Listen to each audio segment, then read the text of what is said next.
We're here with Max Testa today, and we're discussing his involvement with, a little bit of everything as it comes to cycling and medicine. So, why don't we get started? Why don't you tell us a little bit about yourself? Yeah, thank you for coming here. So I'm pretty much into the sport medicine field because it was my dream as a kid growing up. I always enjoy playing sports. In Italy, it was soccer at the time, and skiing. And my goal was to try to be in the sport when I realized I was not good enough as an athlete to be there as a team physician. And so I did my training in Italy to become a sport doctor. And I was lucky to have an opportunity in 1985 to join the first American team racing in Europe as a pro team. That was Team 711. And so I started pretty much at that time, 85, to work with professional cycling. And I'm still doing that 30 years later. Working with American teams also took me to the United States, where I moved 18 years ago. I had my US medical training at UC Davis in California. And then 10 years ago, I relocated the whole family here in Park City. We always like this part of the world. And I had an opportunity to find a job here as a sport doctor. So I share time between working here with the Intermountain Sport Medicine Group and traveling to Europe 6 to 8 times a year, covering the team at training camps and main races. I'm told that, you work here, you work in Salt Lake, you work with Max Testa Training, and then you also work in Europe on the teams, currently with BMC. Yes. As the chief medical director. So that's a lot of jobs. It's a lot of job, and I have to say that I love all three of them. Clearly, looking at the number of days I spend, my main work is working here in sport medicine. I share the time between Salt Lake most of the days of the week and Park City Hospital, where I work on at the moment 1 day a week. And I love that kind of job. This is a unique community around here, a lot of athletic people. And actually, I almost have the most satisfaction when I work with the not yet athletic, so the people that are coming back from injuries or from illnesses, or they have health issues, so they want to start to be active. And I do some of these with the hospital, in a medical setting, let's say. And then a few years ago, I also started Max Testa Training, that is targeting more cyclists and triathletes, and that don't have medical issue, they just want to perform at their best. And the philosophy is to bring to these everyday athletes the same kind of approach and science that we use with the pro athletes. That's been a big thing that I've been observing, and one way also made me thinking a lot in the last 20 years, because we do things with the pro athlete that can't be easily done with everyday athletes. But everyday athletes, normally they don't have access. So my philosophy is try to treat everybody as a pro, or bring the best sports science to everybody, everyday athletes. And you have had the opportunity to do this for 30 years. So I imagine over that time, a lot about both sports and medicine has changed. What is the biggest change that you've observed over that period of time with the cycling?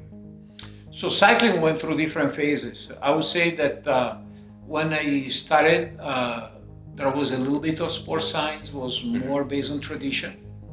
And unfortunately, probably some of the thing we observed in the 90s, there were the kind of the dark years in cycling for doping and stuff, were a consequence of poor knowledge and trying to look for alternative in order to enhance performance. Now there is a much more solid science, and so most of the teams is where they invested their money. So try to develop protocols, not only for training, but also for racing and recovery, where every detail of the performance has been analyzed, from the technology, the best equipment for the best race, the weather impact, the position in the peloton. So teams map the area of the peloton where most of the crashes happen, try to avoid the rider to be in these dark spots. And so everything has been analyzed, and we have a lot of smart and well-educated young scientists in cycling, and they made a difference in the last probably 10, 15 years. And so cycling now is really growing not only in popularity, but also in terms of know-how. So the know-how in pro teams right now is much higher than what it was in the 80s.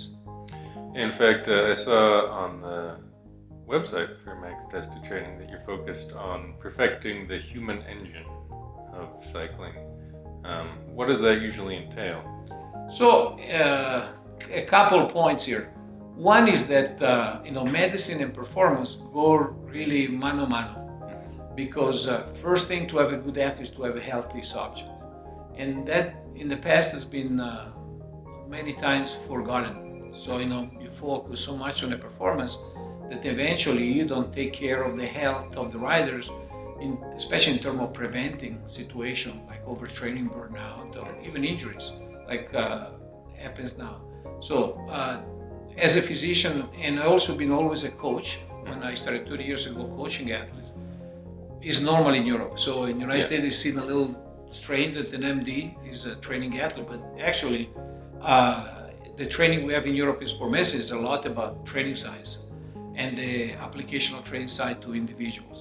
In that is a little different than applying general group science to people. So we are very familiar with all the know-how that you read on magazine, and that normally refers to the average trend of heart rate changes versus power or fitness improvement. But then when you work with the individual, I think that having some medical skill is actually good. I tell everybody, I don't think you have to be a physician to be a good coach, but I've been doing this for 2 years. The skill that I find myself using the most while I coach athletes are the medical skills. Like communicating, understanding what's going on mentally and physically. So sometimes you understand there is something wrong before they really underperform, because you have this red flag that, same kind of way to describe situation that you will learn from patient. Right. So maybe this is a sign of something or not. So I would say that, the two things go very well together, and both have been changing a lot over 2 years. So I've been lucky to be in that position. Speaking of using your medical skills in your coaching, when you go over to Europe and you're involved in the races, how much of what you do is coordinating general medical care and coaching, and how much of it is involved in the in-the-moment kind of acute medical care? So in the races, clearly it's more the medical part. The medical component takes over because you have to address the injuries, so crashes in cycling. Now, the Tour de France isn't the only big tour, the only big race in cycling. Of all of the major competitions, which one's your favorite? Being Italian, I would say the Tour of Italy, the Giro d'Italia. I think that in terms of difficulty, is at the same level of the Tour de France. It doesn't have the same recognition because the media presence of the Tour overwhelmed the media presence of the Giro. It's a much more established race, although they're all both of them over 100-year-old. So the Giro is definitely very dramatic race, a little different than the Tour. Is much more difficult to control for the teams. The terrain of Italy, keep changing. In Tour de France you have the Alps, you get the Pyrenees, so big mountain, and then you have intermediate stage in between. In the Giro, every stage something can happen because you have valley much deeper, and you have conditions that keep change. When now north to south or south to north, weather can change. So I think that if you're in someone that loves cycling, that is my other favorite race, is the Giro d'Italia. And then there is all the chapter of the one-day races. And clearly the queen of the one-day races is Paris-Roubaix. It happens for over 100 years too, and that is the one where they ride on cobblestone for part of the course. It's kind of a unique race. A lot of public watching the race. It's kind of part of the culture in France. The Paris-Roubaix and the Tour de France are the two big events of the year. And And so these, I would say, are my favorite races. Now, you're an Italian yourself, and you're currently living in the United States, and the team that you're working for is sponsored by a Swiss bicycle frame company. How did you get involved with BMC? So, yes, I was lucky one way. BMC started their program in cycling in 2008, and the sponsor, like you said, is based in Switzerland, Zurich. But the gentleman that owns the company, the founder of the program, wanted to start a team with Swiss and American young riders to promote cycling in these two markets. And so the manager that was chosen to run the program was the same manager that was with me at 7-Eleven and Motorola, Jim Okowitz. He's been also in cycling for 35 years or more, like me. And so he called me. And at that time I was actually already here in Park City, asked me to help with the program. It was a much smaller program than now. The first 2 years were building some potential talents, and then in 2010 the team hired Cadel Evans, and in 11 we won the Tour de France. So that really spin all the energy of the team, and the team now is definitely in the top 3 of the world. We're consistently in the top 3 out of the 20 plus Pro Tour teams. And so the program now is much more challenging, much deeper. And so I was there just because I was in contact with the manager. So you're with BMC now. What does the future hold for you? Oh, I mean, till we have a program, I think I'm gonna stay with this team. My priority now is actually try to develop a program up here in Park City, a sport performance program with the hospital. And I think working with the team is good for a number of reasons, marketing being one. The other one, till you work with the best, you're always on top of the know-how of how things go in terms of testing, in terms of medical knowledge. So give me an extra motivation to stay on top of the game. But down the road, I see myself kind of gradually take time away from the team, have some younger doctor travel around the world, and focus my practice more here in Park City. And you mentioned that you've worked with some of the best, and definitely from what I saw on your website, you have an impressive litany of names that have trained with you or that you've worked with. Of all the cyclists that you've worked with through the years, who's been your favorite? So it's hard to say because everybody is different, and I had riders that were represented different type of riders. So one day specialist, stage race riders. So I will feel like if I name one, I'm gonna give, but I can tell you a few. Let's say that between the one-day riders, clearly the riders I connected better has been Greg Van Avermaet, that is the current Olympic champion, and he won the Paris-Roubaix this year. And so I've been coaching him since he joined our team, so 5 or 6 years ago. And this is a unique guy in one way because he's the most humble cyclist I met at the level. Really is a normal guy, likes to live the normal life, is dedicated to training, simple, never complains. About a stage race rider, I was lucky to work with some talented. The first one that really changed a little bit my perspective working with gifted athletes has been a Russian guy named Pavel Tonkov that was world champion as a junior, then won the Giro d'Italia, got second, was one of the best stage race rider in his time. And Andy Hampstein, that I coached in the 80s, was probably one of the first athletes I coached. He won the Giro d'Italia in 1988. And now he's running his own business, organizing cycling tours around the world. And Andy is still the only American ever to win the Giro d'Italia. That happened in 88. And lately, distinction. Yeah, no, I mean, it's, so far it's the only one. So it's one of a kind. And lately, in the last few years, I had the possibility to work with Levi Leipheimer from California. They won Tour of California. I finished third on the Tour de France, won Tour of Utah a few times. in TJ Van Garderen, also best young rider at the Tour de France a few years ago, and finished fifth, I think, 2 times at the Tour de France, one Tour of California, Tour of Colorado. So these are, there are some similarity that differentiate stage race riders from one-day riders. I kind of like the different personalities. So, these I would say probably the one I connected more.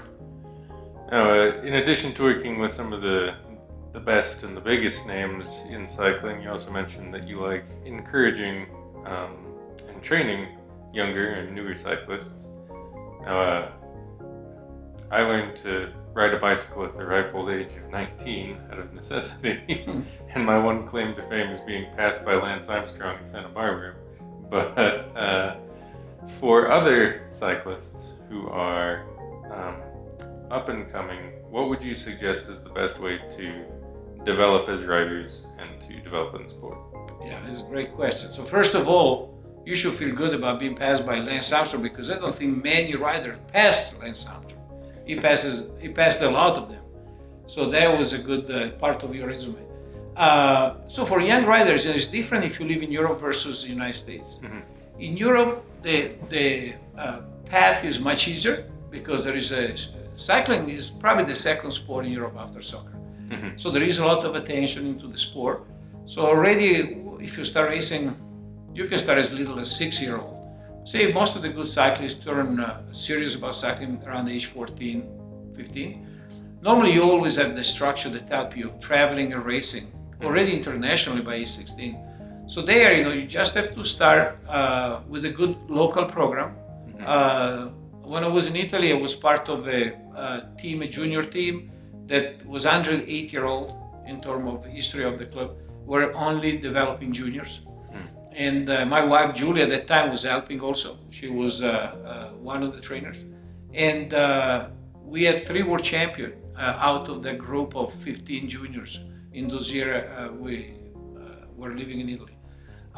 So I think if you're in Europe, it's easier. United States is more challenging because cycling is not, flies a little bit under the radar. Maybe we look at the bike races during the Tour de France or some other race, but you already have to be kind of a cyclist. The general public doesn't really get a lot of exposure to good level cycling.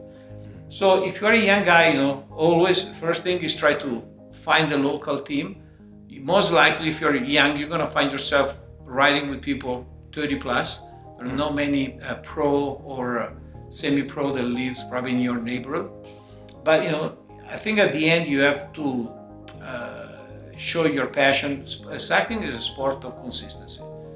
I think that if you really love the sport, if you put the time into that and you try to take advantage for any program in your area that offers some kind of support, taking you racing maybe outside of your city or your town, go racing regional and then statewide, I think that is the way. When you start to be in the 18, 19 year old age group, that is the really big step, because either you go to Europe and you find a program, a DEVO program, developmental program, some pro team in Europe, and you get accepted. Otherwise, in the United States, you really have to be driven by a lot of motivation and have a lot of talent to show your potential. You also mentioned working with people who are coming back from injuries. I'm sure that in cycling, you can probably sustain some pretty grievous bodily harm. What's probably the worst injury you've ever seen a cyclist make a full recovery from? Oh, I saw several.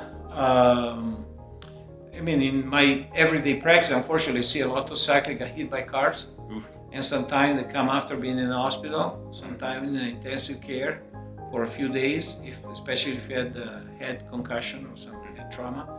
And normally they have multiple fractures.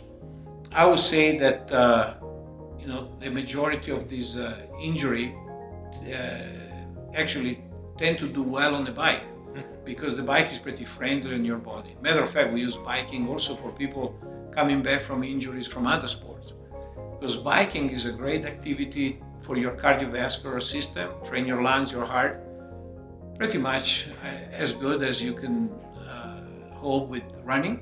But on the other side, it's also very easy on your joints. There is no pounding. there is not much of impact forces. And so, cycling, I saw people that really had multiple fracture. They were at the hospital for over a month.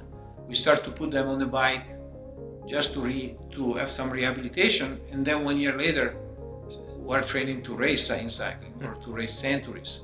So that's quite a common stories that I witness almost every day. That's excellent that cycling is a good therapeutic aid, not just an end to itself. But you said you wanted to be involved in sports, and then you realized at a certain point that you probably weren't going to be able to go pro as an athlete yourself. But I assume that you still do a fair bit of cycling for yourself. Yeah, no, I mean, I'm 61, and I was lucky enough to always have good example, growing up and later in life, of people that get older staying in decent shape by exercising regularly. I would like to be able to exercise more, fortunately, with jobs, but in the last few years, I gradually put more time into cycling because I find cycling to be really easy on your body, especially in your joints.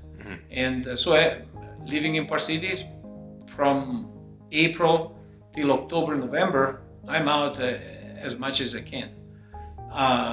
And in winter, I started to enjoy cross-country skiing. So we live in a community where you have no excuses. You can be indoor, you can be outdoor, pretty much 12 months a year. How does the cross-country stack up to the cycling? I think they match pretty well. Both rely on cardiovascular fitness. And so the training you do in summer with the bike, to one point, is transferable to skiing. Skiing requires a more complex set of skills. So every year, to really learn how to glide and I have to say that in good companies, I see some of the same people I ride with in summer, I find myself skiing with them in winter. So it looks like a lot of people, especially 50 plus, tend to pick those two ways to stay in shape.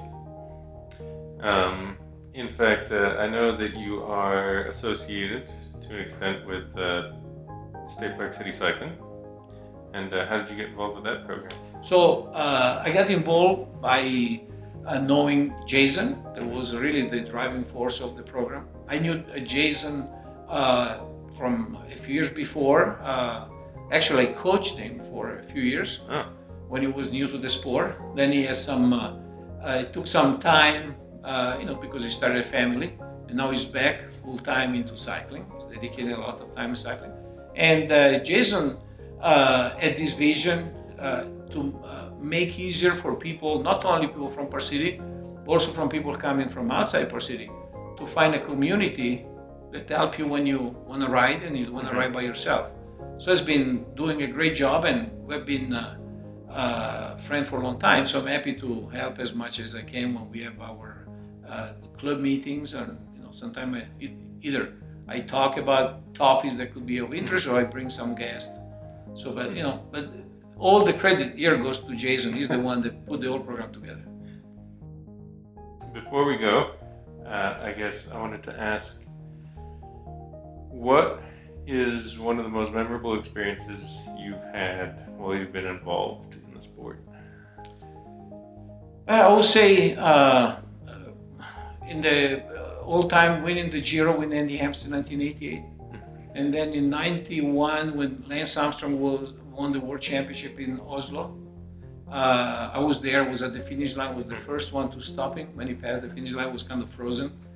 And then the Olympic victory of Greg Van Avermaet that I was coaching last year in Rio.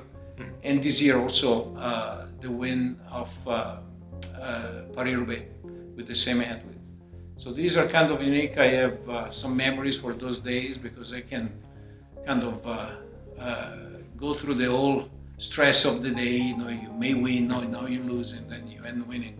So the good thing in cycling is the last minute you don't know if you're going to have a positive day or not, because you can be really beaten on the finish line.